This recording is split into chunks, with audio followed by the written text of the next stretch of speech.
We have more data now than ever before in the history of schooling. We have filing cabinets full of it, and in all too many cases that's exactly what happens to our data. It gets filed. We have more data than we know what to do with, and it could be said, though, that we're drowning in data and starved for meaning. Data that matters is all about making things simple. It's about identifying what data you really want to track, setting simple goals, tracking your progress, and doing it all in one Excel spreadsheet. In this presentation, you will see a template I created. I'll show you how to use it.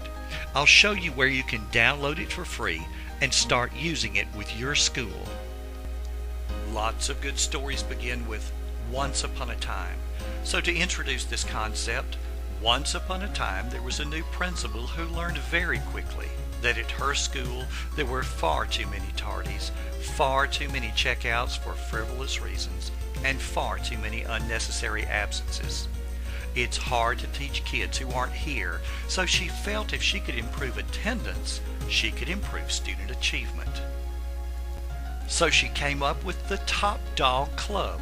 If you made it through an entire grading period without missing a day, checking in late, or checking out early, you were a top dog. Certain privileges went with being a top dog, and the idea worked well. But now the principal wanted an easy way to track those numbers. Enter data that matters. The principal labeled the columns with the names of each grading period. She listed the grade levels down the side and defined the unit of measure, number of students recognized as top dogs. As the year progressed, she would use this chart to enter the performance of the students. Next was to set some goals. Here we split the screen so you can get a good look at what goals the principal may set. Notice as the year progresses, her goal is for the number of top dogs in each grade level to rise from 15 to 25 per grade level by the end of the year. Here we split the screen so you can see the actual performance of the students for the first grading period versus their goal. Notice the colors? Conditional formatting written into the cells causes them to turn colors automatically when numbers are entered. Can you tell what red and green indicate? Now we come to the end of the second grading period. We split the screen so you can see performance so far this year and the goals for the second grading period. Notice the colors now: red, green, and yellow. Can you figure out what each color means?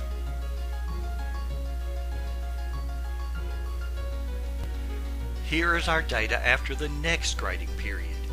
Every time a goal is met, the cell automatically turns green. A yellow cell indicates the goal was not met, but performance was as good or better than last time. Red indicates the goal was not met and performance was actually worse. Let's look at another example. This principal in a 612 school has a goal of reducing tardies to class during the course of the year. You can see the goals this principal has set. Now let's add the students' actual performance for the first two grading periods. Look hard at the colors and see if something bothers you. During the second grading period, the 6th grade had 130 tardies. The goal was 120, yet they got a green square. The 7th grade decreased their tardies from 160 to 110. They were under the 120 that was the goal, but yet they got a red square.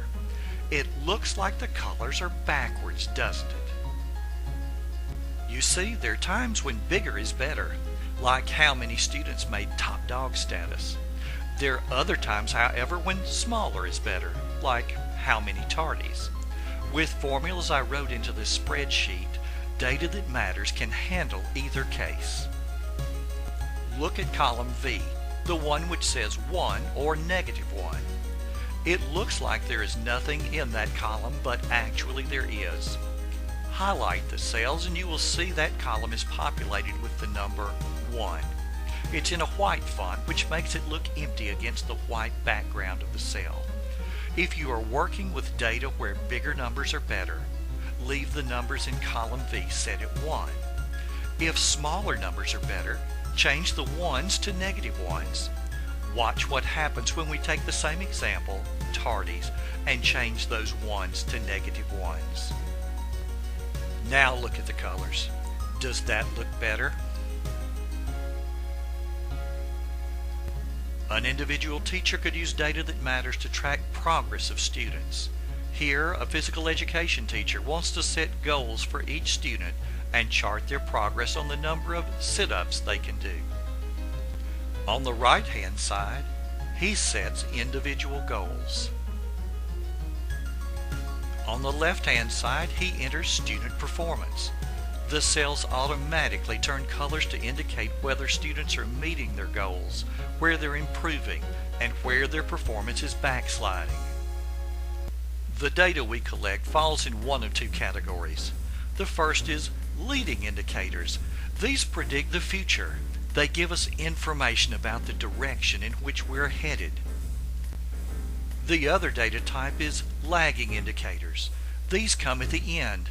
They consist of such things as high-stakes test, graduation rate, dropout rate, or perfect attendance. These lagging indicators come at the end of the year. It's like an autopsy. At this point, you can't do anything about the numbers. On the other hand, here's some leading indicators. They give you an idea of how you're doing so that you can modify your performance as the year goes along. So what do I do now? Well, download the Data That Matters spreadsheet.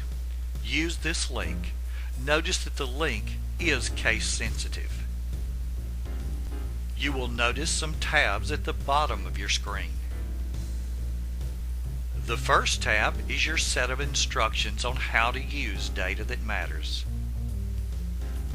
The idea is that one of those tabs is for leading indicators. You could label the columns with months of the year or grading periods. The yellow rectangles you see are instructions that you'll delete before you start to use the sheet. Another tab would be for lagging indicators. Your columns would be the school years, so that you can see progress from one school year to the next. I have even given you a tab with sample data that you can use to take back home and show people as you introduce them to this spreadsheet. And on the next tab, you'll even see a list of ideas of data that you could collect. Now what? Where do I go from here? This is where the fun part starts. This is where the important part starts. Join the grand conversation. What leading indicators and lagging indicators are we going to collect, and when? How are we going to go about collecting that data? Who's going to collect it? And most importantly, what are we going to do about it? The conversation is the most important part. In this age of assessment, we should realize that the term assessment comes from the Latin assidere, which means to sit by. So there you have it. One tool to house all of your data, one tool to house all of your goals, a constant reminder of where you're meeting your goals and where you're falling short. Turn those filing cabinets of papers into something meaningful. But remember, in the final analysis, what matters is not the data. What matters is the boys and girls who walk through our doors every day. Data That Matters is just one tool to help you guide them on a path to success.